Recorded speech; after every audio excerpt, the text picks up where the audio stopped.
Donc M. Tshisekedi, lui, il aurait le droit d'aller discuter avec les rebelles du M23, avec le patron de l'AFC M23, qui serait Kabila, d'après ses propres dires, et d'autres personnes, s'ils osaient, c'est un problème. Vous avez suivi l'indigne demande de M. Félix Tshisekedi à Kagame de pouvoir se rencontrer pour discuter, presque un genou à terre, en train de demander à Kagame de discuter pour trouver des solutions aux problèmes des Congolais. Quand c'est M. Tshisekedi, on nous raconte que c'est une diplomatie magnifique, c'est une diplomatie formidable. Mais lorsque ce sont les évêques qui vont voir Kagame pour parler des problèmes qui touchent la sous-région, les évêques sont tous des coupables, sont tous des complices de l'agression de la République démocratique du Congo. Donc moi je pense que ça, c'est une totale distraction, c'est que veut nous faire croire l'Union sacrée, c'est que veut nous faire croire l'UDPS, qui discutait avec Kabila, qui discutait avec Kagame, ce serait aller être complice de tous les actes que les autres sont en train de poser. Je vois certains discours d'une opposition en perte de vitesse, des résistants sans résistance. Ils sont là à faire une opposition médiatique, qu'une activité sur terrain, aucune action valable et palpable pour nous pouvoir nous démontrer la force de l'opposition aujourd'hui. Écoutez, les dialogues pour nous en tant que politique, le dialogue reste un cadre permanent. Mais si nous voulons dialoguer, on va dialoguer sur base de quoi? Le pays ne traverse pas la crise institutionnelle. Le pays ne traverse pas la crise de légitimité. Le pays ne traverse pas l'instabilité, je l'ai dit tout à l'heure, institutionnelle. Mais quand nos amis de l'opposition cherchent les dialogues, nous avons été contents, nous avons salué ce qu'avait fait l'honorable Martin Fayoulou, le député honoraire, d'aller rencontrer son frère. Mais c'était l'occasion de tout ce qu'il voulait dire, solliciter le dialogue, de toutes les propositions qu'il avait, de lui dire directement auprès du chef de l'État quand il était reçu au Palais de la Nation. La main tendue du chef de l'État, c'est une gifle diplomatique. Qui a giflé qui? C'est le Congo qui a giflé Kagame, le Rwanda. C'est une gifle diplomatique que les gens ne comprennent pas. Que peut-on nous faire pour récupérer Bunagana, par exemple? À titre de rappel, il y a 3 ans, que Bunagana est sous contrôle de l'armée rwandaise, s'il faut dire clairement. Voilà ce que j'étais en train de dire. Pour récupérer tous les territoires occupés. Toutes les villes occupées par les rebelles du M23, je vous ai dit qu'il y a plusieurs fonds qui ont été ouverts. Le fonds diplomatique, le fonds militaire, le fonds médiatique, le fonds judiciaire. Dans tous les fronts, nous sommes en train de nous battre au travers tous les fronts que nous avons ouverts pour retrouver la paix, récupérer... Quels sont les résultats? Il y a plusieurs résultats. Il y a des localités que les FARDC ont pu récupérer, que les gens ne parlent pas. Il y a des localités, je ne maîtrise pas bien les localités de ces coins. Prochainement, je reviendrai avec les détails. Et je vais vous expliquer chaque localité qui a été... Vous êtes là. Non.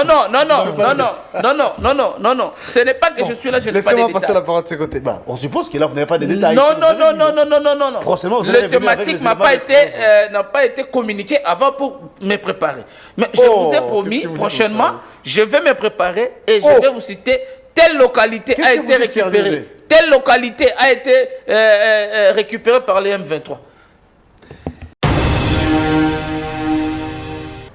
Vous voyez, mon co-débatteur est incapable de dire quelle localité l'armée a récupéré. Mais il parle de quoi? Mais il dit, ah voilà, on a récupéré. Et on prend des postures inutiles. Ça n'aide pas la République, ça n'aide pas notre armée, ça n'aide personne. Aujourd'hui, la République est dans une situation extrêmement difficile que nous vivons. Aujourd'hui, nous vivons une situation extrêmement difficile.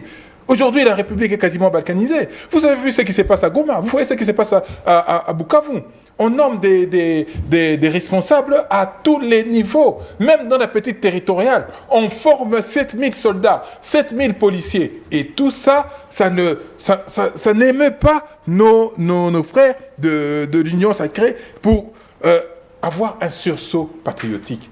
avoir un sursaut pour dire « Ah, peut-être que nous avons mal fait les choses et il est essentiel aujourd'hui de pouvoir se remettre en question et trouver des solutions. » Comme on dit, la plus belle femme du monde ne peut donner que ce qu'elle a. M. Tshisekedi a déjà donné tout ce qu'il pouvait, sur tous les plans.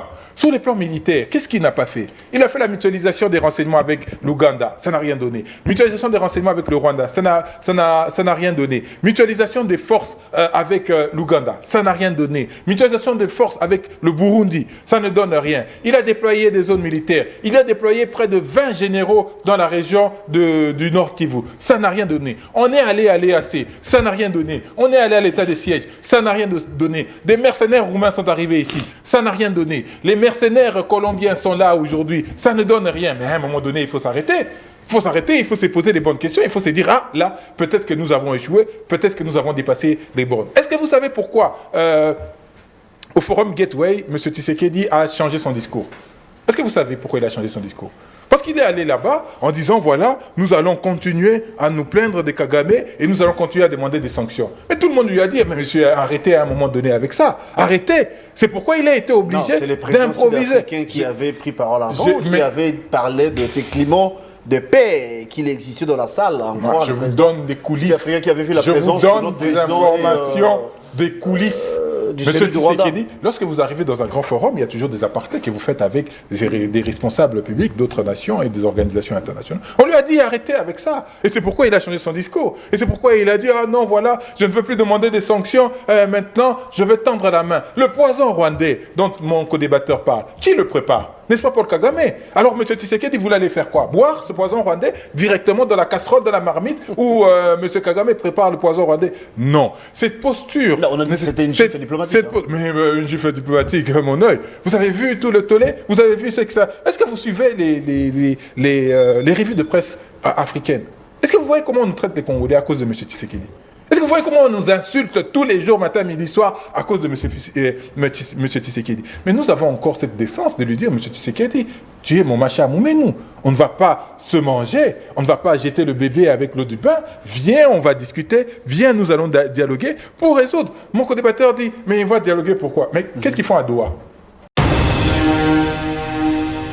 Nice Press, amis fidèles téléspectateurs, nous sommes très heureux de vous retrouver pour ce nouveau numéro de cette émission. Nous avons l'honneur et le plaisir de recevoir pour vous deux invités, des Congolais, de tendances différentes. Le régime est représenté, nous avons également la présence de l'opposition, de la Mouka, de l'ECD, par l'entremise de Yves Badjogo, qui porte la voix de Martin Fayulu sur ces plateaux. Pour ceux qui ne savent pas, Yves est le coordonnateur de la jeunesse de l'ECD, coordonnateur national de la jeunesse au niveau de l'ECD. Donc, comme j'ai dit il y a peu, je me répète qu'il porte plutôt la voix de Martin Fayulu sur ces plateaux. De l'autre côté, c'est plutôt Dieudonné Kanida qui représente le régime, qui représente le pouvoir, parce qu'il est l'un des communicateurs de l'Union sacrée.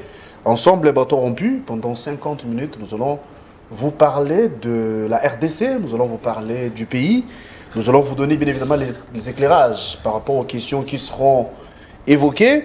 Déjà, nous allons axer les débats par rapport à l'insécurité qui sévit dans la partie Est. La dernière sortie médiatique de l'ECD, de Martin Fayulu via son secrétaire général de Kitoko, qui pense que si aujourd'hui on parle balkanisation, si l'insécurité sévit dans la partie Est, eh bien l'ancien président de la République, l'ancien chef de l'État Joseph Kabila serait à la base. Et il y a eu des réactions.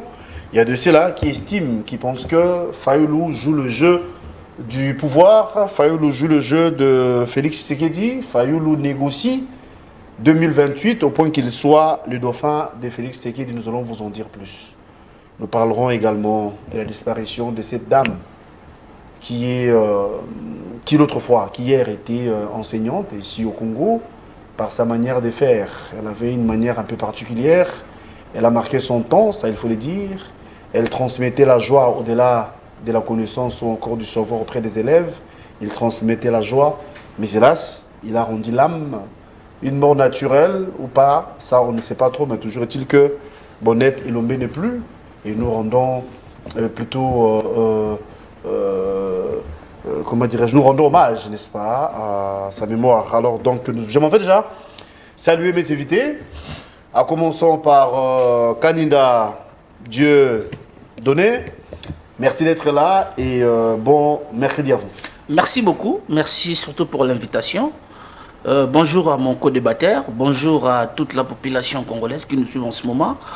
Vous voyez, nous les communicateurs, dans la mission que nous avons prise, il est toujours important de soutenir les institutions et certains acteurs, les animateurs des institutions et membres de plusieurs institutions. Dans nos investigations, nous sommes allés à la grande province de l'Équateur, avant le démembrement, aujourd'hui démembré à 5 grandes provinces, Équateur, Mongala, Tchouapa, Sidou Bangui, Nord Ubangi. Nous avons vu les œuvres d'un homme qui s'est distingué au regard de tout ce que les gens pouvaient dire de lui, de tout ce que nous pouvons entendre. Lui, c'est l'honorable rapporteur adjoint du Sénat, je cite Jean-Claude Baïndé Etafé Hélico, le président fondateur de l'Alliance des démocrates humanistes, ADH en cycle. Pourquoi nous soutenons cet homme?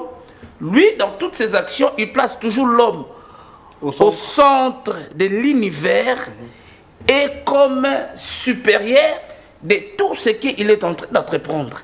L'honorable Baïndé a commencé des actions avant qu'il soit même gouverneur de cette grande province de l'Équateur, et pendant qu'il était gouverneur et après son mandat en tant que gouverneur. Comme sénateur, l'honorable Jean-Claude Baïndé, il continue avec des œuvres humanitaires.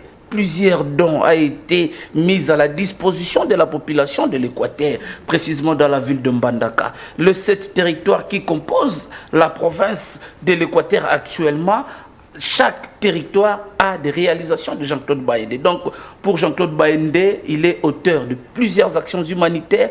Plusieurs personnes qui avaient des problèmes de bico-dentaires est passé par l'intervention chirurgicale. Grâce à Jean-Claude Baïndé, plusieurs mamans ont été bénéficiaires, plusieurs dons. Et toutes ces actions que Baïndé est en train de faire dans la population de l'Équateur est gratos. La construction d'un marché moderne en pleine centre-ville de Mbandaka, avec plus de 200 étalages, où il a mis à la disposition de cette population, et c'est gratuit. Et plusieurs dons de Jeep 4x4, des camions MAN, des canaux rapides, même dans des provinces qui étaient hier dans l'ancienne province de la Grande Équateur. Nous citons par exemple dans Sidou Bangui, Nord Ubangi, la construction de routes Zongo, Akula sous sa supervision. Plusieurs routes réhabilitées, modernisées dans la province de Grand Équateur, dans la ville précisément de Guémena. Nous avons vu plusieurs actions réalisées sous sa supervision. Voilà pourquoi nous saluons ce digne fils de la République pour ce loyal service qu'il est en train de rendre à la nation congolaise. La population de Grande Équateur, la population de Mbandaka, la population équatorienne lui restera toujours reconnaissant au travers ses œuvres. Merci beaucoup, mais il faut placer un mot. Très franchement, l'autre fois quand je vous avais reçu, après j'avais reçu quelques messages venant de nos téléspectateurs de l'Équateur, précisément de Mbandaka, comme vous avez dit. On les appelle le Mbandaka, c'est ça? Le Mbandaka. Les Mbandaka. Et la construction de routes telles que Bossomi était là, il y a Nyamasomo. Dans plusieurs avenues. On saluait les actions menées par Jean-Claude Baïndé. Oui, ce sont des actions palpables, visibles sur le terrain. Nous encourageons également. La construction et nous saluons. On aurait appris que via sa fondation, il y a eu des interventions chirurgicales qui ont été faites. Il y a eu plusieurs interventions chirurgicales, plusieurs mamans qui étaient malades. Ça c'est vrai. Prochainement peut-être, on va vous en dire plus au point de vous balancer même les images. Sinon, ça faisait partie de vos biscuits. Exactement. Merci de l'avoir évoqué. Merci beaucoup. Alors, de l'autre côté, c'est Yves Badjoko, qui représente Martin Fayoulou, qui porte la voix de l'ECD sur ces plateaux. Yves, merci d'être là et bon mercredi à vous. Merci pour l'invitation. Bonjour à mon co-débatteur. Je salue mes frères de Kishiché, de Kiwanja, de Rumangabo, de Lubero, de Massissi, de Walikale, de Goma, de Bukavu, de Kwamut, du plateau de Bateke. Je salue mes frères de la République de la Gombe. Je salue mes frères de Ngalema, précisément à Ozone, où les Kuluna sévissent comme les Mobondo, où les Kuluna sévissent comme les M23, dans l'indifférence totale des pouvoirs publics, dans l'indifférence totale de M. Chabani, qui est chargé de la sécurité intérieure du pays. Et je leur dis que nous nous battons tous les jours pour qu'ils retrouvent la sérénité dont ils ont toujours besoin. Je vais simplement rappeler ici que la République démocratique du Congo, la population congolaise est la population la plus pauvre au monde à ce jour. D'après le rapport de Nations Unies. Du PNUD, spécifiquement, la République démocratique du Congo est le pays le plus pauvre au monde. Pendant que M. Tshisekedi continue à dilapider les deniers publics, il y a 32 millions de Congolais qui sont en insécurité alimentaire, notamment dans la région du Kasaï. Et c'est extrêmement grave, c'est extrêmement déplorable parce qu'on ne fait rien. Nous sommes préoccupés par des positionnements individuels, nous ne sommes pas préoccupés par l'intérêt commun de la population. En Bujimaï, les gens mangent le foufou quasiment avec des oranges. C'est qu'on ne peut pas comprendre en plein 21e siècle, en plein République démocratique du Congo, un pays supposément l'un des plus riches de la République. C'est extrêmement grave. Il est temps et fondamental que nous nous intéressons aujourd'hui aux problèmes réels de la population. La pauvreté bat son plein, c'est vrai, c'est ce que nous déplorons. Pourtant, nous sommes un pays, je veux dire une nation potentiellement riche, mais la population vit dans des conditions très, très précaires et cela nous préoccupe. Donc, les autorités du pays, les dirigeants, vous êtes dans l'obligation, n'est-ce pas, de faire quelque chose, de mettre en place un système qui peut aider les Congolais que nous sommes à sortir de l'impasse, à mettre fin à la pauvreté, à la famine qui sévit. Et c'est vrai, vous avez cité Bayende qui, à sa manière, essaye de soulager la population de l'Équateur. Mbandaka, coup de chapeau à lui, bon vent. Mais sinon, nous allons prendre la question de l'heure. Nous allons parler de ce qui se passe au pays. Bien avant, je souhaiterais avoir votre point de vue par rapport à la disparition de cette dame sur la toile qui hier était enseignante. Aujourd'hui, elle est partie. C'est vrai, elle avait une manière un peu particulière d'enseigner. Moi, personnellement, j'appréciais. C'est vrai, hein, il y avait aussi des choses qu'on pouvait reprocher, mais du moins, elle donnait le meilleur d'elle. Est-ce que vous avez retenu quelque chose de cette dame qu'on appelle Honorine, plutôt Bonnette et Lombé? C'est très intéressant que vous fassiez ce lapsus entre Honorine et Bonnette. C'est très intéressant dans ce sens que ça nous permet de rappeler qu'il y a eu en tout cas une vaste mascarade avec une dame qui est venue avec une arme en jouet et qui est allée à la Robank. Certainement on aurait pu avoir la confusion. Il y a eu l'intervention disproportionnée des forces de l'ordre. On nous a dit qu'il y avait des hommes, tout un commando à l'intérieur. On n'a jamais vu les commandos. On a vu juste la dame qui semblait être dérangée à mon sens. Bon, ça ne l'épargne pas de ses actes. Ça ne l'épargne pas de ses actes. Mais aujourd'hui, on voit très rapidement les 8 policiers qui ont filmé sa nudité, qui est répréhensible, effectivement, être jugé. Mais on a oublié très rapidement le fait qu'un certain Anthony, dans une boîte de nuit, aurait été auteur ou alors responsable des coups de feu dans une boîte de nuit. Ça, on n'en parle pas. Les policiers, les militaires qui sont aujourd'hui, qui ont filmé, simplement filmé, c'est une atteinte à la dignité. Je suis d'accord, on n'en parle pas, mais une atteinte à la vie des hommes par un certain Anthony, ça, on n'en parle pas. Bon, nous sommes dans cette République et il faut prendre toutes les choses en considération. Maintenant, pour revenir, nous rendons hommage effectivement à la dame Bonnette et Lombé. Je suis quand même triste qu'elle soit morte assez dans l'indifférence, ou dans l'anonymat un peu, pas anonymat, mais j'ose penser, d'après les informations qu'on a sur sa mort, qu'on aurait pu intervenir, qu'on aurait pu réveiller ses sentiments, cet élan patriotique qui entoure sa mort pour pouvoir l'aider plutôt quand elle était malade. C'est ça le mal avec l'humanité parfois. Oui, malheureusement, on s'arrête là. Mais maintenant, après, il faut être prudent, il ne faut pas se limiter simplement bon, pas à la propagande, mais à ces éléments qui sont plus visibles que d'autres. Je me rappelle qu'il y a mes enseignants qui ont fourni le même travail qu'elle, avec autant de passion, avec autant d'entrain, peut-être pas de manière publique. Et ici, je vais remercier en tout cas les fonctionnaires publics les plus importants, qui sont les enseignants, qui font un travail formidable à travers la vie de Madame Bonnette, qui avait sa particularité. Et bon, j'espère que ça pourra servir, peut-être pour améliorer le système d'apprentissage de nos enfants, si tant est que ça améliorerait effectivement le système d'apprentissage de nos élèves. Mais quand on regarde là où elle est enseignée, l'Institut de Yolo, si je ne m'abuse... Exactement, Yolo Sud, je crois. C'était une institution délabrée. Il n'y a pas de conditions. Les élèves sont quand même dans des mauvaises conditions et j'espère que ça pourra attirer la sonnette d'alarme pour améliorer les conditions d'apprentissage de nos Très bien dit. Élèves. Un mot par rapport à la regrettée Bonnette et on va passer à la question du jour encore. Paix à son âme, premièrement. Mes sincères condoléances à sa famille biologique, à ses élèves qui aujourd'hui ne verra plus leur madame qui avait l'habitude de mettre l'ambiance de faire oublier les enfants des différents problèmes qu'ils avaient à la maison, qu'ils venaient à l'école toute joyeuse. Et aujourd'hui, Madame Bonnette Elombe, elle nous a précédés à la gloire, ce que nous pouvons dire, nous en tant que chrétiens, nous pouvons s'incliner face à la volonté suprême de Dieu, que le Seigneur l'accueille dans son royaume, que l'âme de notre sœur continue toujours de reposer en paix. C'est Dieu qui connaît ce mystère de la mort, contrairement à ceux qui se rencontrent dans les réseaux sociaux. On ne peut pas donner de crédit à tout ce que les gens disent, mais ce qui est le plus important, c'est de consoler sa famille professionnelle, les enseignants, l'école. Et la mort de Madame Bonnette, ça va toujours nous interpeller. Lorsque vous faites un travail, vous êtes dans une profession, il faut le faire avec beaucoup de passion, avec beaucoup d'amour. Nous avons vu Madame Bonnette Elombe quand elle enseignait avec beaucoup de passion, beaucoup d'amour. Elle donnait le meilleur d'elle. Elle donnait le meilleur d'elle, elle créait de l'ambiance, elle dansait avec les enfants, elle jouait au foot. Donc, elle était là pour préparer le futur cadre de la République. Mais heureusement, la vie n'a pas lui donné la chance de continuer l'œuvre qu'elle a commencée. Nous pouvons nous incliner face devant sa mémoire. Que l'âme de notre sœur continue toujours de reposer en paix. Paix à son âme en tout cas. Alors on va prendre maintenant d'autres questions. Tous avions suivi ce qui s'était passé à Nairobi. Nous parlons de ce conclave organisé par l'ancien président Joseph Kabila.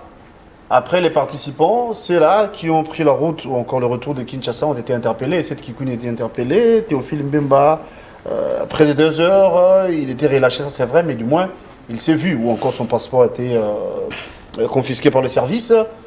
Tous prenons l'état des droits. Pensez-vous qu'il fallait aller rencontrer celui qui est condamné par la justice, donc celui qui est considéré comme rebelle, condamné à mort, ou bien du fait que nous sommes dans une nation démocratique et que l'état des droits bat son plein, on est libre de faire ces mouvements. L'interpellation de cette Kikouni et de Théophile Mbemba, quelle lecture faites-vous par rapport à ça? Merci pour la question. Déjà, je veux dire que les gens ont le droit, politique qu'il soit, de se réunir là où ils veulent, tenter qu'ils parlent de la République, tenter qu'ils construisent. Mais autour de qui, autour de quoi? Donc elle pense que c'est une conspiration contre la nation. Conspiration contre la nation, je ne sais pas, je ne veux pas aller jusque-là, mais quand même, il ne faut pas que nous oublions l'histoire, que nous ne tordons pas l'histoire. Je me rappelle à l'entrée de l'AFDL, le président Etienne Tshisekedi avait fait un gouvernement. Et dans son gouvernement, il avait laissé 4 postes. 4 postes pour l'AFDL, à l'époque. Etienne Tshisekedi avait dit que celui qui est arrivé là avec tous ces rebelles, c'était notre frère et qu'il fallait l'accueillir. C'était dit publiquement à l'époque. Et aujourd'hui, entendre l'UDPS vouloir être un donneur de leçons sur cette question, moi je ne partage pas. L'UDPS et l'Union Sacrée. J'ai dit qu'ils sont peut-être assez mal placés pour pouvoir donner des leçons sur qui est qui et qui doit faire quoi. Mais il faut être très prudent parce que l'Union Sacrée nous emmène, et M. Félix Tshisekedi en tête, dans beaucoup de distractions. Nous sommes dans une distraction profonde. Ceux qu'ils ont condamné hier, donc Joseph Kabila, c'est avec lui, en tant que patron de l'AFC M23, qui sont en train de discuter à Doha. Donc, de qui se moque-t-on? Qu'est-ce qu'on veut faire croire aux Congolais? Donc, M. Tshisekedi, lui, il aurait le droit d'aller discuter avec les rebelles du M23, avec le patron de l'AFC M23, qui serait Kabila, d'après ses propres dires, et d'autres personnes, s'ils osaient, c'est un problème. Vous avez suivi l'indigne demande de M. Félix Tshisekedi à Kagame de pouvoir se rencontrer pour discuter, presque un genou à terre, en train de demander à Kagame de discuter pour trouver des solutions aux problèmes des Congolais. Quand c'est M. Tshisekedi, on nous raconte que c'est une diplomatie magnifique, c'est une diplomatie formidable. Mais lorsque ce sont les évêques qui vont voir Kagame pour parler des problèmes qui touchent la sous-région, les évêques sont tous des coupables, sont tous des complices de l'agression de la République démocratique du Congo. Donc moi je pense que ça, c'est une totale distraction, c'est que veut nous faire quoi? L'Union sacrée, c'est que veut nous faire quoi? L'UDPS, qui discutait avec Kabila, qui discutait avec Kagame, ce serait aller être complice de tous les actes que les autres sont en train de poser. Donc, ce que nous... Vous avez parlé de la main tendue du chef de l'État, mais vous oubliez que c'est au nom de la paix. C'est pour que la paix soit recouvrée dans la partie Est, et vous au moins savons que c'est l'armée rwandaise qui tue à l'Est de notre nation. Oui, nous savons que c'est une main tendue. Maintenant que la main a été tendue et que Kagame a chié sur cette main, qu'est-ce qu'on fait? Je vous reviens. Alors que nous, ici en interne, ça fait des mois, des années que nous disons qu'il faut que les Congolais se mettent autour d'une table pour discuter. Monsieur Tshisekedi, il entend ou il n'entend pas? Comment avoir la volonté d'aller discuter avec Kagame, qui du reste qui est étranger, qui du reste agresse la République démocratique du Congo, et aller se refermer lorsqu'il faut discuter avec ses compatriotes? Donc vous parlez de ces dialogues inclusifs. C'est ça, mais oui. Nous allons évoquer la question tout de suite. Je vais avec le processus de Kinshasa. Laissez-moi passer la parole de ces côtés. Vous représentez le pouvoir, je l'ai dit à l'entame et je me répète. Kalinda, que dites-vous de ceux-là qui pensent qu'il y a une dictature qui s'installe au pays? Pourquoi je l'ai dit? Pourquoi j'ai posé cette question? Vous et moi avions suivi les conclaves de Nairobi. Juste après le retour des participants, je cite ici Seth Kikouni et Théophile Mbemba, ils étaient interpellés. Alors nous prenons pour un état de droit. Pensez-vous que c'était logique d'interpeller ces derniers? Ou bien, comme a dit Yves il y a peu, ils ont le droit de rencontrer qui ils veulent? Bien. Vous savez, dans notre pays, actuellement, nous avons une opposition en panne des initiatives. Et nous voyons certaines personnes qui ont géré la République hier, qui ont mal géré la République, aujourd'hui se faire des donneurs de leçons. C'est une situation qui nous préoccupe vraiment, nous qui sommes là pour travailler pour la bonne marche de la République. Nous avons tous suivi ce qui s'est passé la semaine dernière à Nairobi, à Kenya. Nous condamnons cette messe noire contre la nation, un complot des ennemis de la démocratie, de personnes qui ont pillé la République. Ils se sont réunis autour de leur gourou pour préparer comment déstabiliser le pouvoir de Kinshasa, les institutions de la République, la nation congolaise, dans leurs manœuvres qui sont en train de manigancer en complicité avec les Rwandais à travers certains Congolais de très mauvais goût, de très mauvaise qualité. Nous avons vu la messe noire au niveau de Nairobi qui avait rassemblé en son sein quelques fugitifs, les gens condamnés par la justice congolaise qui se sont réunis. Je ne savais pas et je me pose la question de savoir tous ces mondes-là qui se sont réunis autour de Kabila, les Tarsis Loseke, les José Makila, les Nemi, Chibanda Raymond, Franck Diongo et consorts. Et ils sont là pour être dirigés que par Kabila. Kabila a fait 18 ans au pouvoir.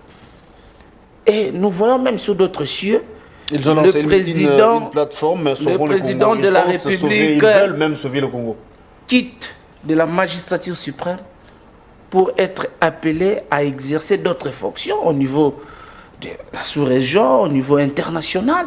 Le cas du président, l'ancien président sénégalais Abdou Diouf, qui a quitté la présidence à l'OIF. Nous avons vu Obasanjo, l'ancien président nigérien, qui est toujours dans de différents pays pour renforcer la démocratie. Nous avions vu l'ancien premier ministre togolais Eden Kodjo, de mémoire, ici au pays pour jouer la médiation entre l'opposition et la majorité à l'époque. Mais chez nous, c'est le contraire. Nous voyons un ancien président devenir rebelle. S'il veut revenir au pouvoir, déjà, la loi, le texte qui régisse notre pays ne lui donne pas ce privilège de vouloir revenir aux affaires. Comme chef de l'État, il est sénateur à vie. Mais réunir les gens autour de lui, pour quel objectif? Pour sauver le Congo, en quoi? Le concept Sauvons le Congo nous fait rappeler de Coutinho Fernando, qui a risqué sa vie à cause de ces concepts. Kabila avait tout le temps de sauver ce pays pendant 18 ans. Il n'a pas su faire sauver le Congo. Et c'est aujourd'hui qu'il vient nous dire que non, il veut sauver le Congo. Soyons sérieux. l'interpellation de Seth Kikouni, de Théophile Mbemba, dans ces pays, nous avons des services intelligents. On vous a vu avec les gens qui sont recherchés par la justice. D'ailleurs condamnés par la justice. Et si, par exemple, avant de continuer mon idée sur l'interpellation de Seth Kikouni et du professeur Théophile Mbemba, si, par exemple, la justice de notre pays pouvait ouvrir des enquêtes contre les responsables de la famille politique de Matata Ponyo, vous allez encore parler de la dictature. Ils nous ont traumatisés partout à travers les médias que leur chef serait porté disparu. Mais nous avons vu l'apparition de Matata Ponyo à côté de celui qui réclamait, qui cherchait à savoir où il se retrouvait, Franklin Chamala.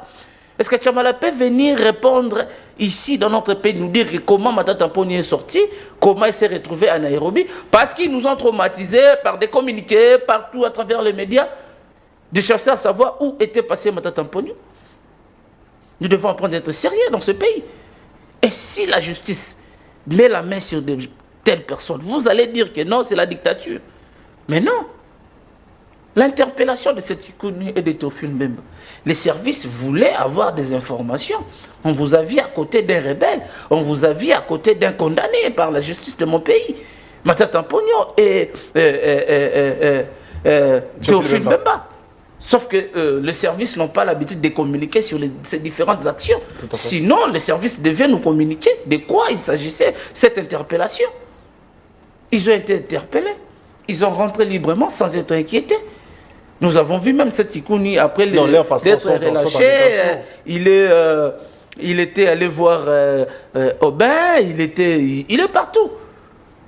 Mais l'histoire va retenir que sous les régimes, nous avons connu des gens, un père de famille sortir de sa maison, aller répondre à un rendez-vous, et il n'est pas sorti jusqu'aujourd'hui, il n'est pas rentré. Je cite Floribert Chebeya. Mais sous notre régime, les gens sont invités et ils rentrent à la maison bonne et due forme. Ah. Mais l'ancien régime, les gens ne rentraient pas. Chadari, Aubin, ils ont été convoqués par le VPM de la justice et ils ont rentré en bonne santé, sans être inquiétés. Ah bon? Ah bon, ça va. Alors, je reviens, je vous ai promis de revenir. Vous prenez pour les dialogues, ça va, vous parlez des dialogues inclusifs. Vous appelez ça les assises de Kinshasa. Vous voulez, ou encore vous souhaitez qu'il y ait la participation de tous, mais en même temps, vous, Fayoulou, vous décidez, par le biais de votre secrétaire général, vous accusez encore Kabila d'être à la base de ce qui se passe au pays en termes de balkanisation. Est-ce vouloir une chose et son contraire? Parce que de ce côté, les souhaits est qu'il y ait dialogue avec la participation de tous, mais de l'autre côté, vous indexez une autre personne qui, d'après certains, ne sera pas en mesure de prendre part aux assises que vous convoquez. Est-ce que l'espace est contradictoire? Merci. Je veux juste rappeler à mon co-débatteur que Chéribe Okende est sorti et n'est jamais rentré chez lui. Je veux juste rappeler que Davin Kalala a participé à une marche avec nous, n'est jamais rentré chez lui. Je veux juste rappeler que Defa Opaluku à Goma n'est jamais rentré chez lui. Je veux juste rappeler que Jires Manzanta est sorti sur notre siège, il n'est jamais rentré chez lui. Donc ils ne sont pas exempts, ils ne sont pas différents du régime précédent, du régime des médiocres, parce qu'ils ont aussi à leur actif énormément des personnes qui sont mortes sous leur régime. Si les services doivent faire leur travail, les services devraient commencer par interpeller M. Tshisekedi, qui n'arrête pas de vouloir voir l'agresseur Kagame pour discuter avec lui. Discuter de quoi avec un agresseur? Pourquoi est-ce qu'on ne s'intéresse qu'aux personnes de notre pays? Pourquoi est-ce qu'on ne s'intéresse pas pourquoi est-ce qu'on ne s'intéresse qu'aux personnes de l'opposition? Pourquoi on ne s'intéresse pas à M. Félix Tshisekedi, qui fait des mains et des pieds pour discuter avec Kagame? Si Kagame avait accepté de discuter avec lui, qu'est-ce qu'on aurait dit? Qu'est-ce qu'on aurait dit aujourd'hui? Parce qu'aujourd'hui, vous voyez, le discours de l'Union sacrée est un discours très dangereux. Aujourd'hui, Kagame est tranquille, à l'aise. Il peut même signer des partenariats avec la NBA, avec la NFL aux États-Unis. Parce que le régime de l'Union sacrée veut nous enfermer à dire que celui qui dirige la rébellion, qui est responsable de l'agression, c'est Joseph Kabila. Alors que nous savons tous que si nous sommes agressés aujourd'hui, c'est essentiellement le Rwanda qui utilise effectivement des proxys dans notre République tels que Nanga pour agresser la République démocratique du Congo. On a oublié Kagame, on a effacé Kagame. Aujourd'hui, Kagame est devenu une sainte nitouche, donc il continue à vivre sa vie de manière aisée. Donc, s'il faut interpeller, que les services soient impartiaux, que les services arrêtent de passer leur temps à suivre nos discours, à suivre lorsque nous passons à la télé, qui s'intéressent aux vraies questions qui touchent et qui dérangent la République. Aujourd'hui, l'opposition est en manque d'initiative. Non, je parlerai pour nous, particulièrement de la résistance. Nous ne sommes pas en manque d'initiative.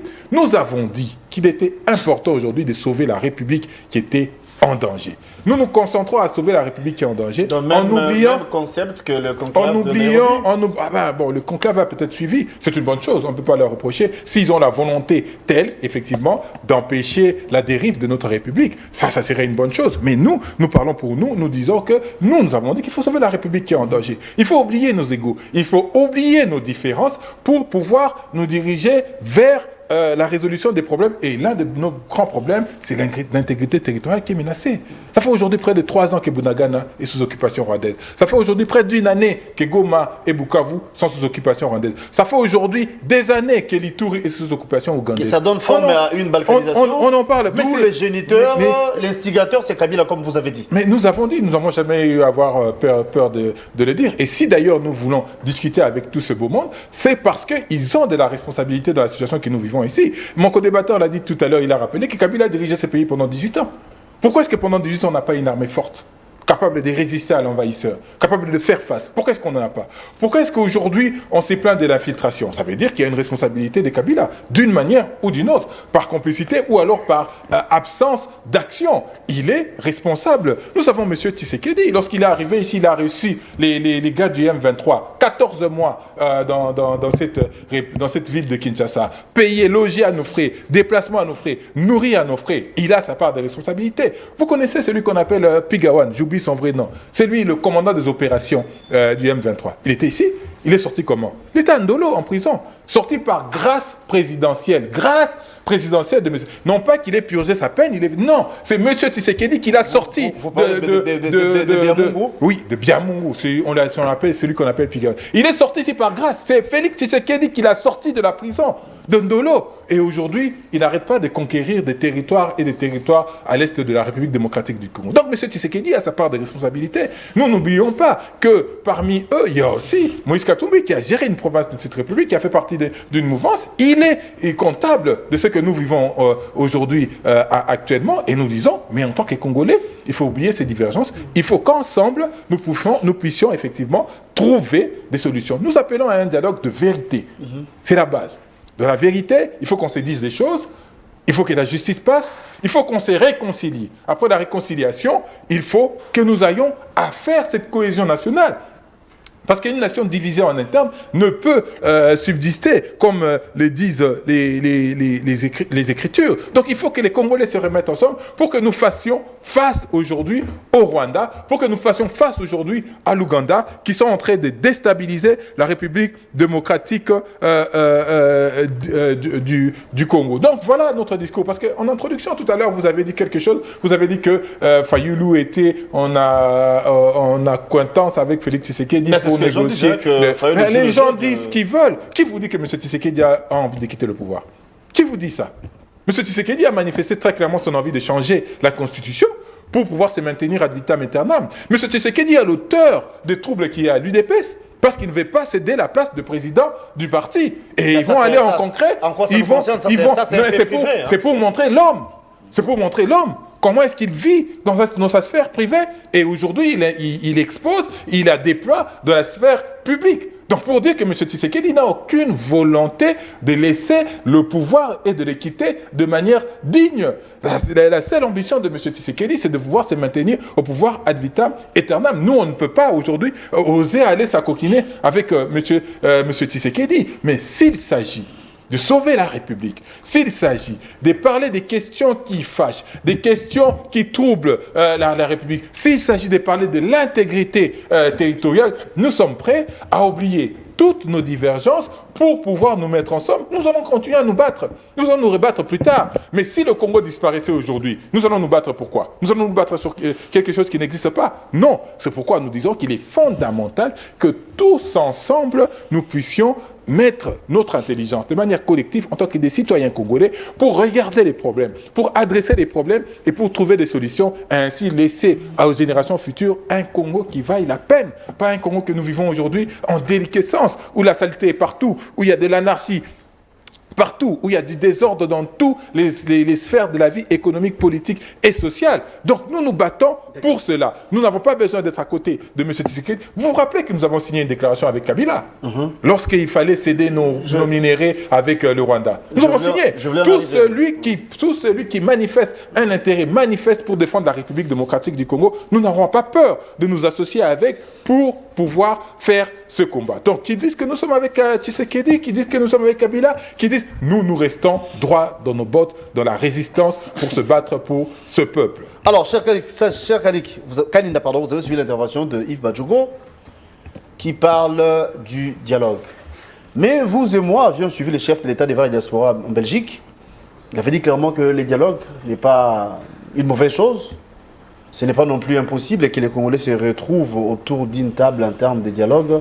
Mais il avait rajouté un bémol en disant qu'il y a certains Congolais qui, d'après les chefs de l'État, sont des traîtres. C'est par l'entremise de ces derniers que l'insécurité sévit au pays. Il n'y a pas lieu que ce genre de personnes puissent prendre part à ces forums. Mais du moins, Badjogo parle plutôt, il a évoqué même, d'après lui, certaines personnes plutôt, qui sont les acteurs majeurs de l'insécurité ou encore de la situation actuelle. Il a cité Kabila, vous avez suivi, il a cité le chef de l'État, il a cité Katumbi et les autres. Mais les chefs de l'État, d'après ses entendements, il y a certaines personnes qui seront exclues pour les dialogues. Qu'est-ce que vous en dites? Je vois certains discours d'une opposition en perte de vitesse, des résistants sans résistance. Ils sont là à faire une opposition médiatique, qu'une activité sur terrain, aucune action valable et palpable pour nous pouvoir nous démontrer la force de l'opposition aujourd'hui. Écoutez, les dialogues pour nous en tant que politique, le dialogue reste un cadre permanent. Mais si nous voulons dialoguer, on va dialoguer sur base de quoi? Le pays ne traverse pas la crise institutionnelle. Le pays ne traverse pas la crise de légitimité. Le pays ne traverse pas l'instabilité, je l'ai dit tout à l'heure, institutionnelle. Mais quand nos amis de l'opposition cherchent les dialogues, nous avons été contents, nous avons salué ce qu'avait fait l'honorable Martin Fayoulou, le député honoraire, d'aller rencontrer son frère. Mais c'était l'occasion de tout ce qu'il voulait dire, solliciter le dialogue, toutes les propositions qu'il avait. De lui dire directement auprès du chef de l'État quand il était reçu au Palais de la Nation. C'est ça. Mais quand l'opposition d'aujourd'hui cherche un dialogue, nous ne refusons pas le dialogue. Je l'ai dit. Le dialogue reste un cadre permanent en politique. S'il faut discuter pour des questions importantes de la République, on ne refusera pas. On ne refusera pas. Je vois notre ami de l'opposition aujourd'hui devient le défenseur de la Kabylie. Défenseur de la Kabylie. Donc la Kabylie, il y a eu des morts, des gens qui se sont sortis de leur résidence, qui n'ont jamais rentré. Et il voulait faire le parallélisme de nous montrer aussi que sous d'autres régimes, il y a eu des gens qui sont sortis, qui n'ont pas rentré chez eux. Il a cité le regretté Chériba Okene. Le regretté Chériba Okene, nous avons toujours dit. Quel est le danger Chériba Okene représenté pour subir ce qu'il a subi? Chebeya représentait le danger parce qu'il dénonçait des violations des droits de l'homme. Arma Tungulu avait osé d'attaquer le cortège du chef de l'État. Nous avons vu ce qu'il a subi comme conséquence. Il y a eu plusieurs morts. Rossi Chimanga Mukendi, pour avoir sortir un papier, le peuple égale toujours. Revenons par rapport au dialogue. Pensez-vous qu'il n'y a pas lieu de dialoguer? Ou bien on peut beau dialoguer? On peut beau dialoguer, mais nous voulons savoir, on va dialoguer sur base de quel sujet? Pas aussi avec tout le monde. Mais quand le chef de l'État a dit à Kagame, c'est pour chercher quoi? La main tendue du chef de l'État, c'est une gifle diplomatique. Qui a giflé qui?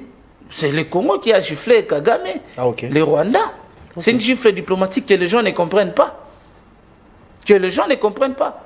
C'est aujourd'hui que le monde entier est en train de voir les efforts que les régimes de Kinshasa sont en train de fournir pour vouloir chercher la paix à l'est de notre pays. Comment on peut retrouver la paix à l'est de notre pays?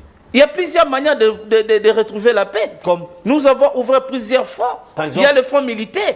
Nos militaires qui sont au front sont en train de riposter contre toutes les attaques dans les territoires non occupés, à Ouvira, à Fizi, tous ces territoires-là. Et nous sommes en train d'avancer pour récupérer les territoires occupés par des rebelles.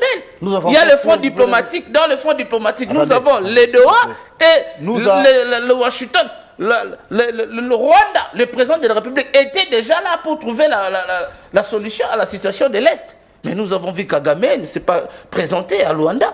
Rappelez-vous, sur le plan judiciaire, le front judiciaire, tous les actes qui sont en train de commettre ne se restera pas impuni. On ne va pas les laisser partir comme ça. Il y a eu déjà des procès contre certaines personnes qui sont dans ces coins de la République. Sur le front médiatique, nous avons barré la route à l'armée numérique rwandaise. Nous avons barré la route au poison rwandais. Que nos amis de l'opposition s'autoproclament des communicateurs, des rebelles pour relayer les différents messages. Il y a plusieurs fois qui ont été ouvertes. Sur le plan médiatique, le front médiatique, nous sommes en train de sensibiliser la population, de faire comprendre à la population congolaise que la guerre d'agression qui nous est imposée par le Rwanda, ce n'est pas une affaire de Tshisekedi, encore moins du gouvernement, c'est une affaire de la population congolaise en général. J'ai posé la question, je réponds à cette dernière avant de repasser la parole de ce côté. Que peut-on nous faire pour récupérer Bunagana, par exemple? À titre de rappel, il y a 3 ans, que Bunagana est sous contrôle de l'armée rwandaise, s'il faut dire clairement. Voilà ce que j'étais en train de dire. Pour récupérer tous les territoires occupés, toutes les villes occupées par les rebelles du M23, je vous ai dit qu'il y a plusieurs fonds qui ont été ouverts. Le fonds diplomatique, le fonds militaire, le fonds médiatique, le fonds judiciaire. Dans tous les fronts, nous sommes en train de nous battre au travers tous les fronts que nous avons ouverts pour retrouver la paix, récupérer... Quels sont les résultats? Il y a plusieurs résultats. Il y a des localités que les FARDC ont pu récupérer, que les gens ne parlent pas. Tel que il y a des localités, je ne maîtrise pas bien les localités de ces coins. Prochainement, je reviendrai avec les détails. Et je vais vous expliquer chaque localité qui a été... Vous êtes là. Non. Ce n'est pas que je suis là, je n'ai pas de détails. Laissez-moi passer la parole de ce côté. Bah, on suppose que là, vous n'avez pas de détails. Non. Prochainement, vous le thématique n'a pas été communiqué avant pour me préparer. Mais je vous ai promis, prochainement, je vais me préparer et je vais vous citer telle localité a été récupérée. Telle localité a été récupérée par les M23. Vous prenez les dialogues. Vous avez dit, hein, c'est la seule voie qui nous reste d'après vous pour sauver le pays, pour que la paix soit retrouvée.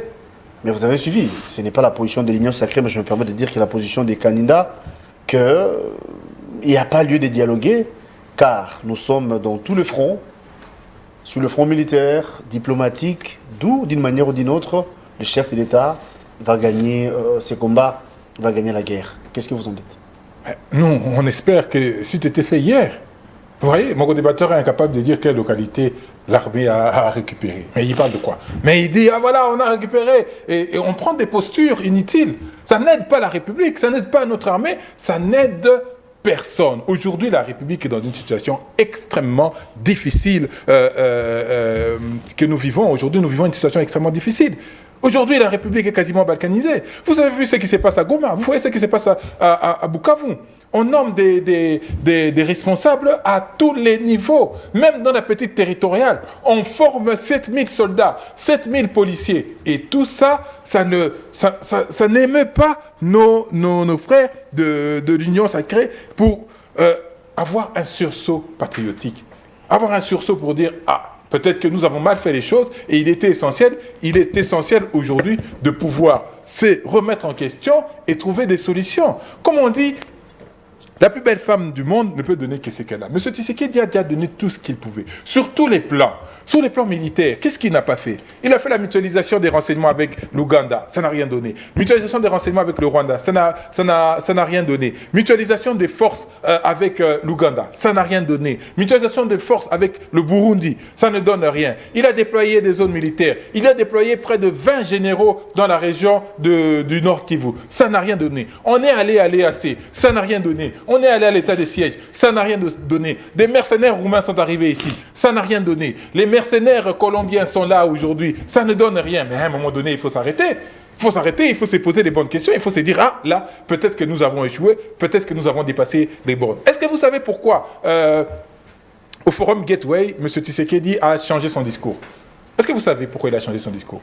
Parce qu'il est allé là-bas en disant, voilà, nous allons continuer à nous plaindre des Kagame et nous allons continuer à demander des sanctions. Mais tout le monde lui a dit, mais monsieur, arrêtez à un moment donné avec ça. Arrêtez. C'est pourquoi il a été obligé d'improviser. C'est les qui avait pris parole avant, qui avait parlé de ces climats de paix qu'il existait dans la salle.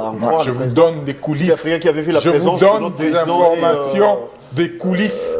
Monsieur Tshisekedi, lorsque vous arrivez dans un grand forum, il y a toujours des apartés que vous faites avec des responsables publics d'autres nations et des organisations internationales. On lui a dit arrêtez avec ça. Et c'est pourquoi il a changé son discours. Et c'est pourquoi il a dit ah non, voilà, je ne veux plus demander des sanctions, maintenant je vais tendre la main. Le poison rwandais dont mon co-débatteur parle, qui le prépare? N'est-ce pas Paul Kagame? Alors M. Tshisekedi, vous allez faire quoi? Boire ce poison rwandais directement dans la casserole de la marmite où M. Kagame prépare le poison rwandais? Non. Cette posture... Là, on a dit que c'était une gifle diplomatique. Mais une gifle diplomatique, mon œil. Vous avez vu tout le tollé? Vous avez vu ce que ça... Est-ce que vous suivez les revues de presse africaines?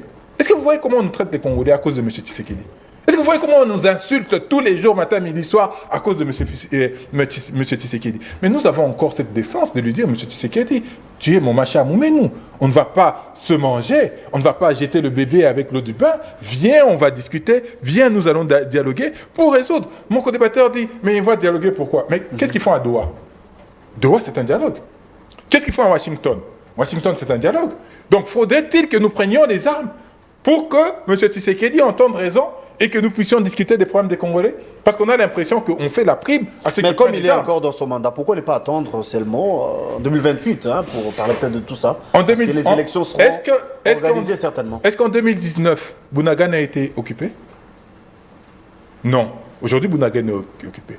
Est-ce qu'en 2019, Kishiché était occupé? Kishiché n'était pas occupé. Est-ce qu'en 2019, 2020, est-ce que Bunagana, est-ce que Goma, Bukavu était sous emprise du Rwanda? Est-ce que l'Ituri était sous administration quasiment de l'Ouganda? La réponse est non. Si vous attendez 2028, dans quel état M. Tshisekedi va vous laisser la République? Vous avez entendu un militaire proche de M. Tshisekedi qui a dit « Tant qu'on ne prend pas le Katanga, la République démocratique veut... » Mais c'est aberrant, c'est de la folie. Donc on peut prendre Bunagana, on peut prendre les autres provinces, on peut prendre la Chopo, on peut prendre le Kwango, le Kwilu, ça n'intéresse pas. Mais pour lui, c'est tout officiel. Tant qu'on ne prend pas le Katanga, la République est en paix. Vous avez entendu Alinguete vous dire que la guerre se trouve à 2000 km. Nous ici, nous sommes tranquilles. Vous avez entendu Kinzo, le directeur de cabinet de M. Tshisekedi, pour dire que la guerre est très loin. Venez les investisseurs. Est-ce que vous trouvez ça normal? Non, nous ne devons pas attendre 2028 parce qu'on ne sait pas dans quel état M. Tshisekedi va nous léguer la République. Pour M. Tshisekedi, tant qu'il est président, même de la cité de l'OUA, ça le convient. Il est président. Il va porter ses chaussures à $600, marcher dans les poubelles de Kinshasa, rouler dans une Maybach à 200 ou 300 000 $, rouler avec un cortège de 50 véhicules. Ça n'importe peu. Il est heureux comme ça. Mais nous qui parlons de la République, nous qui nous battons pour la République, pour nos frères qui sont partout, nous disons que non, à un moment donné, il faut se limiter. Mon co-débatteur a rappelé ici que Martin Fayulu a été voir M. Tshisekedi. Martin Fayulu, c'est le président élu, c'est le commandant du peuple. Mais il est descendu de son strapotin. Il est descendu de son strapotin pour aller voir Félix Tshisekedi, pour lui dire Attention, M. Tshisekedi, la République est en danger. Il faut sauver la République. Oublions nos égos, oublions nos divergences, sauvons la République qui est en danger. Mais M. Tshisekedi ne l'entend pas. C'est pourquoi nous avons dit qu'il est tout autant coupable de la balkanisation que nous sommes en train de vivre aujourd'hui. Et nous l'invitons à se ressaisir. Nous Vous avez parlé de l'invitons. Kabila, non pas de Tshisekedi. Mais M. Tshisekedi est comptable aussi. J'ai parlé de lui, j'ai parlé des Nanga, j'ai parlé de Katumbi, j'ai parlé de Kabila. Ils sont tous comptables parce que tous ont géré cette République. Si on est dans cette situation, ils ont leur part de responsabilité. Là, je parle sur le plan interne. Sur le plan externe, bien sûr, il y a le Rwanda, il y a l'Ouganda, notamment les régimes en place dans ces pays qui veulent effectivement participer à la déstabilisation de notre pays. Mais pour autant que eux sont nos frères, nous disons oui, allons dialoguer avec eux. Mais nos frères ne veulent pas dialoguer. Mon ami dit, pourquoi on doit dialoguer? Mais il y a la crise. 3 provinces de la République n'est pas sous administration congolaise. Ça ne vous dérange pas. Ça ne vous inquiète pas. Vous nous parlez des élections. Qu'est-ce qui est déjà fait pour les élections? Pour 2028? Il faut se poser les bonnes questions. Il n'y a rien qui est préparé. Les élections prochaines se préparent à la suite. Dès que nous avons fait les élections en 2023, même s'il y a eu un simulacre d'élections, nous aurions dû commencer à préparer 2028. Il n'y a rien. Il y a toujours Allez, je touche du bois, j'allais dire quelque chose. Il y a toujours M. Kadima. J'allais envoyer un qualificatif, mais je me retiens. Il y a M. Kadima qui a pris 1,3 milliard de dollars, qui nous a fait cette mascarade-là. Il est là, toujours là. Il vit tranquillement, il se balade dans la République et on pense qu'on va organiser 2028 avec des tels gens. Nous disons non, il faut parler de 2028. Il ne faut plus que les gens prennent des armes pour penser accéder aux responsabilités. Alors il faut organiser des bonnes élections. Il faut parler de la question de justice. J'entends aujourd'hui que l'ancien ministre de la Justice condamné, lui, il n'est pas à Makala. Il serait dans une résidence ici à la Gombe. Est-ce que vous trouvez normal qu'un ancien ministre de la Justice ait été condamné?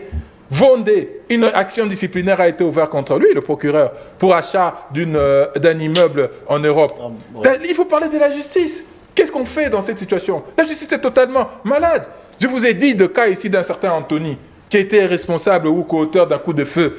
Est-ce que le procureur s'est mis en marche? Est-ce qu'il s'est saisi de l'affaire? Non, il faut parler des questions de justice. Donc il y a plusieurs questions sur lesquelles nous devons nous atteler parce que la crise est multiforme. Elle est politique, elle est économique et sociale. Est-ce que vous savez qu'on a aujourd'hui 6 à 7 millions de Congolais qui sont déplacés en interne? 6 à 7 millions de Congolais qui ne vivent pas chez eux.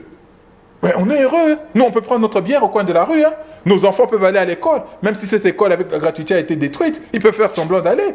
Mais nous avons des frères qui errent dans leur propre République. Et ça n'intéresse pas nos frères de l'Union sacrée. Ça n'intéresse pas M. Tshisekedi.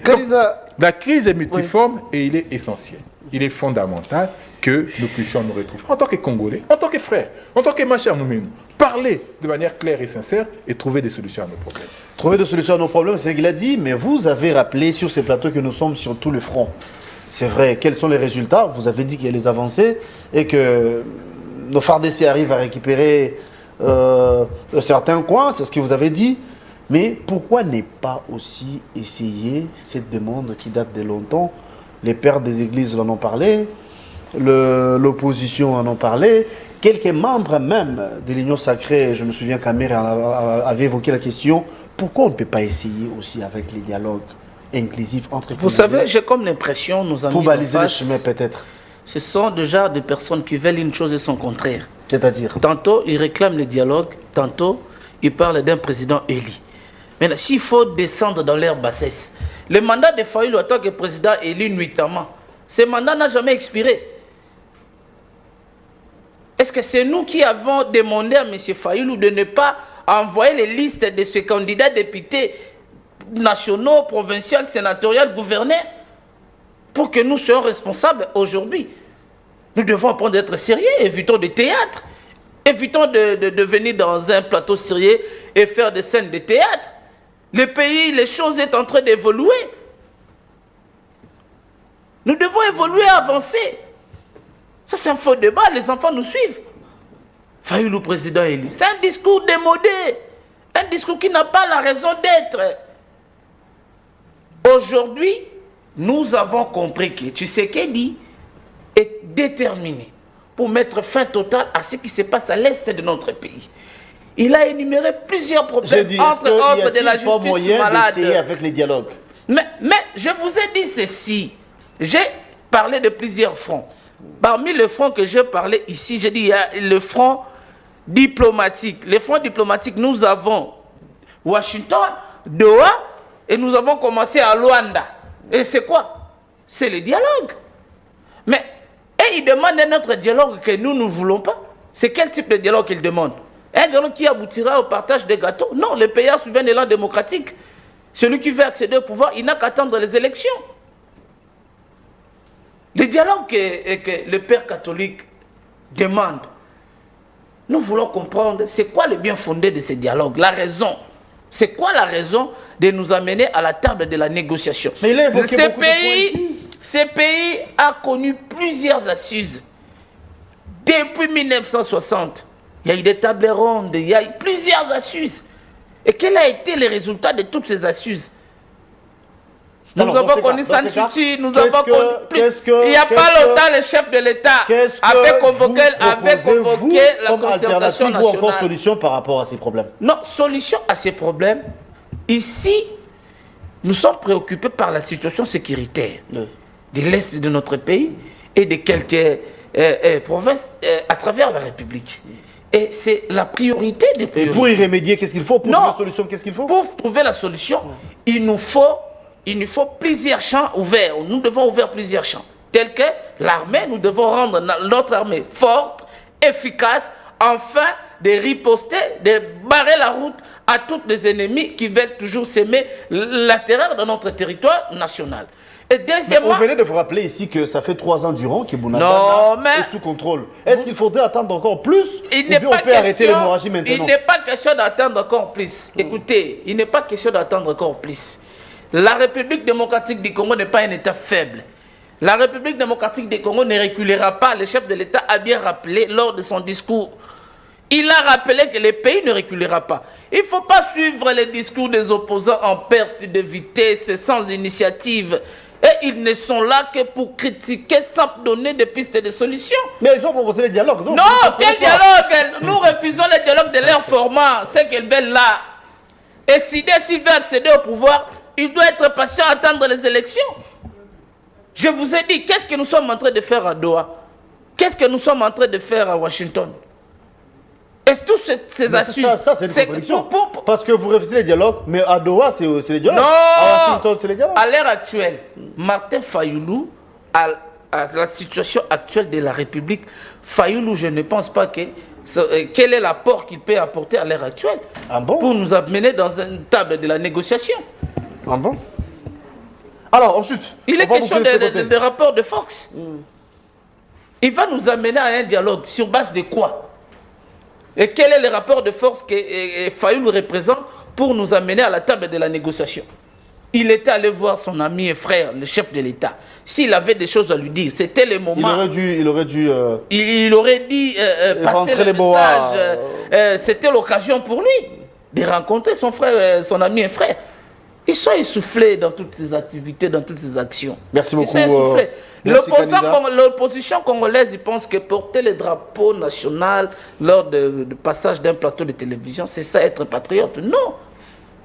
Ou critiquer Tshisekedi, voir Tshisekedi partout, c'est ça, les Congo, pour tirer la sympathie de la population. Non.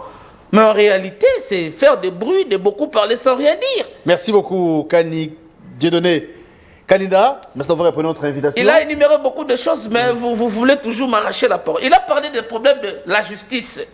Il attaque Fond, il y avait une action qui a été ouverte. Aujourd'hui, le parquet général n'est plus comme était avant. Le procureur général près la Cour de cassation est en train de faire son travail en bonne et due forme selon la loi. Ce n'est pas comme hier. Les opposants, ils marchent librement à tous les propos que vous êtes en train de tenir, sans être interpellés. Le procès Moutamba, il a été condamné, il a été mis en résidence surveillée. La condamnation aux travaux forcés. On chute. Je chute par là. Les législateurs n'ont pas précisé sur la modalité de l'application de cette peine. Voilà pourquoi il est dans les locaux de la police. Entre-temps, on a essayé un peu de voir, parce que le cas de Moutamba n'est pas la première fois. Nous avons connu dans ce pays un ancien ministre de la Santé, Oli Ilunga, qui a été condamné par la même peine de travaux forcés.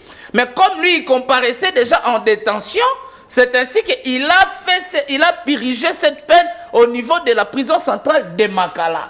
Mais pour le cas de Moutamba, il est condamné à 3 ans de travaux forcés. Il est sous les locaux de la police nationale congolaise. On est en train de voir, peut-être il va être envoyé à Makala. Ce n'est pas l'occasion des opposants qui sont en perte de vitesse Merci, de se permettre de candidat. dire des choses que vous ne maîtrisez pas. Laissez-nous le temps de boucler l'émission, encore de chiter en douceur. Yves Badjogo, c'est avec vous que nous allons boucler en guise de conclusion. Vous avez la parole. Ben, nous appelons de tous nos voeux, comme nous avons dit, à un dialogue, notamment le processus de Kinshasa, sur l'égide des pères spirituels. Et nous sommes convaincus que ça va arriver. M. Tshisekedi tente de jouer la montre, il tente de jouer l'heure, mais s'il ne comprend pas l'urgence, je l'avais déjà dit sur ce plateau, nous allons activer la génération R, la génération résistance. Nous allons mobiliser la rue, et nous avons déjà commencé. Vous êtes incapable déjà de mobiliser la rue. Nous étions il y a 2 week-ends à Lukunga, nous étions à Sangamamba, le week-end dernier nous étions à Tchangou, ce week-end nous serons à Funa pour des matinées politiques, et on va aller ainsi de suite, crescendo, nous allons monter, nous allons faire des actions publiques, nous ne sommes pas des parias, il n'y a pas raison de pouvoir nous arrêter ou nous mettre en prison parce que nous nous battons pour cette République avec notre parole, avec nos pieds, avec nos mains. Il n'y a pas de raison, même si nous sommes dans une dictature qui ne dit pas son nom, nous disons que nous allons continuer à nous battre, nous appelons M. Tshisekedi à revenir à des bons sentiments, convoquer le dialogue pour que nous nous parlions, nous fassions les économies surtout, les économies du temps. Le temps ne joue pas pour nous, le temps joue contre nous. Nous faisons des économies de vies humaines, nous faisons des économies d'énergie et que nous puissions faire avancer la République. Si M. Tshisekedi n'entend pas raison, nous allons nous mobiliser pour lui faire entendre raison à travers des manifestations pacifiques. Et vous attendez jusqu'à quand pour agir, s'il faut dire ça comme ça? Nous avons déjà commencé. Je vous ai dit ici qu'il y a 2 week-ends, nous étions à Lukunga. Le week-end dernier, nous étions à Tchangou. Le week-end prochain, nous serons à Funa. Je vous invite. Venez à Selimbaou. Nous serons à Selimbaou le week-end prochain. Le week-end d'après, nous serons très certainement à Kanlouka. Et nous allons aller comme ça, en mobilisant la population. Moi, en tant que responsable des jeunes, je vais mobiliser la génération R, la génération résistante, et nous allons imposer ces dialogues dans peu de temps. Merci beaucoup, cher Yves Badjogo. Au nom de l'ECD, au nom de Martin Fayolo, merci d'avoir répondu à notre invitation. Partie remise, on peut vous retrouver prochainement. Merci beaucoup. Kanina, merci d'être là. C'est la fin de cette émission. On va vous retrouver demain. Ça sera avec le même plaisir pour un nouveau numéro. La rediffusion, c'est à 18h. Les internautes, abonnez-vous à Express Télévision. Abonnez-vous à la RTVS 1. Merci à la réalisation de Alain Trésorier Dinda. Merci à Pamphile Makanda, Bomolo. Merci à toi. Et voilà, donc au revoir.